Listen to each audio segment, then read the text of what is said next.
नमस्कार. तर मी आजच्या ब्लॉगमध्ये बनवला आहे सुकटीचा पातळ रस्सा. एकदम भन्नाट असा लागतो. तुम्ही एकदा नक्की ट्राय करून पहा. मी बनवला आहे, मला तर खूप आवडतो आणि मी अधूनमधून असंच बनवत असते.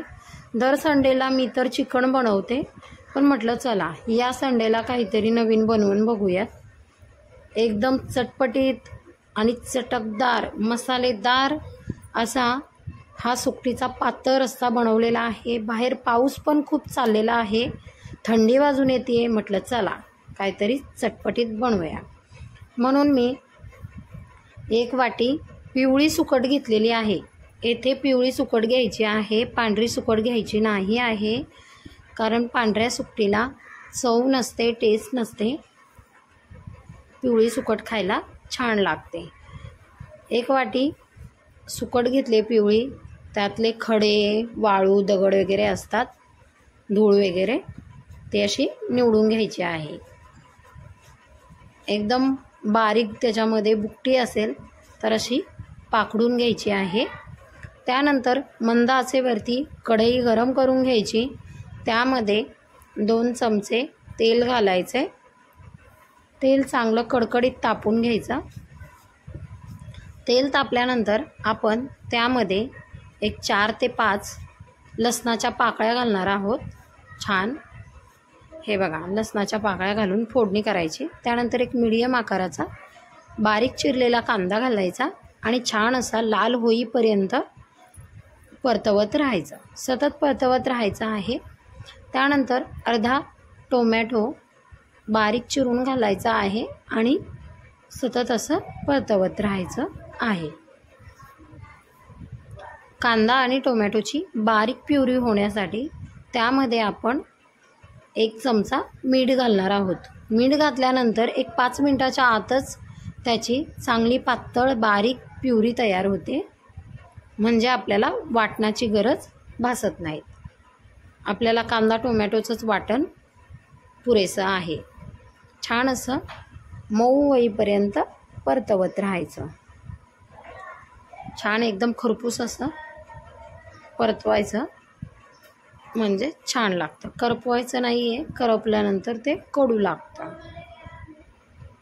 त्यानंतर आपण सुकटीला धुवून घेणार आहोत. गरम पाण्याचा वापर करायचा आहे. छान असं गरम पाणी घालून, गरम म्हणजे एकदम गरम नाही घ्यायचं, कोमट घ्यायचं. उन्हाळ्याचे दिवस चालू आहेत तर नळाचं पाणी पण कोमट असतं, म्हणून मी नळाच्या पाण्यानेच या सुकटीला धुवून घेतलेली आहे. स्वच्छ धुवून घ्यायची आणि आपल्या मिश्रणामध्ये घालायची आहे आणि असंच परतवत राहायचं आहे.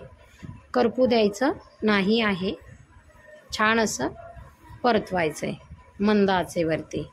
फुल गॅस करायचा नाही. फुल गॅस केल्यानंतर आपलं मिश्रण करपून जाईल. छान अशी सुकट परतवत राहायचं, म्हणजे सुकटीतलं पाणी जे असतं आपण धुवून घेतलेल्या सुकटीचं, ते पाणी कोरडं होतं एकदम. असं पाणी शोषून घेतल्यानंतर अशी सुकट कोरडी होते, अशी कडक कडक व्हायला लागते. छान खरपूस भाजायची. त्यानंतर अर्धा चमचा हळद घालायची, 1 चमचा लाल तिखट घालायचं आणि 1 चमचा घाटी मसाला घालायचा. आम्ही पुण्याकडचे आहोत म्हणून आम्ही घाटी मसाला वापरतो. तुमच्याकडं मालवणी मसाला असेल तर तुम्ही मालवणी मसाल्याचा ट्राय करू शकता. आम्ही शक्यतो घाटी मसालाच वापरतो, त्याच्यामुळे आम्ही घाटी मसाला घालतो. मसाला घातल्यानंतर असं परतवत राहायचं आहे. पाणी न घालता आपली ही सुकटीची चटणीसुद्धा तयार होते. आपण त्यातली तोंडी लावायला सुद्धा काढू शकतो. त्यानंतर आपण यामध्ये 2 ग्लास कोमट पाणी किंवा गरम पाणी घालणार आहोत. कोमट आणि गरम पाण्याने भाजीला छान टेस्ट येते, पाण्याची टेस्ट निघून जात नाही. छान असा सुकटीचा रस्सा तयार झालेला आहे. त्यावरती झाकण घालायचं आणि थोडीशी वाफ काढून घ्यायची, एक 5-6 मिनिट. वाफ काढल्यानंतर आपली सुकट अशी छान शिजलेली असते, करकर लागत नाही. हे पहा, छान उकळी आलेली आहे. दिसायलाच एवढं सुंदर दिसतंय म्हटल्यावर खायला किती छान असेल. भातासोबत आणि ज्वारीच्या तांदळाच्या भाकरीसोबत किंवा चपातीसोबत तुम्ही हे ट्राय करू शकता. माझा व्हिडिओ जर तुम्हाला आवडला असेल तर तुम्ही चॅनलला सबस्क्राईब करा, लाईक करा, बेल आयकॉनचं बटन क्लिक करा आणि माझा व्हिडिओ दुसऱ्यांना शेअर करा. हा व्हिडिओ शेवटपर्यंत तुम्ही पाहिलात म्हणून तुमचेही धन्यवाद.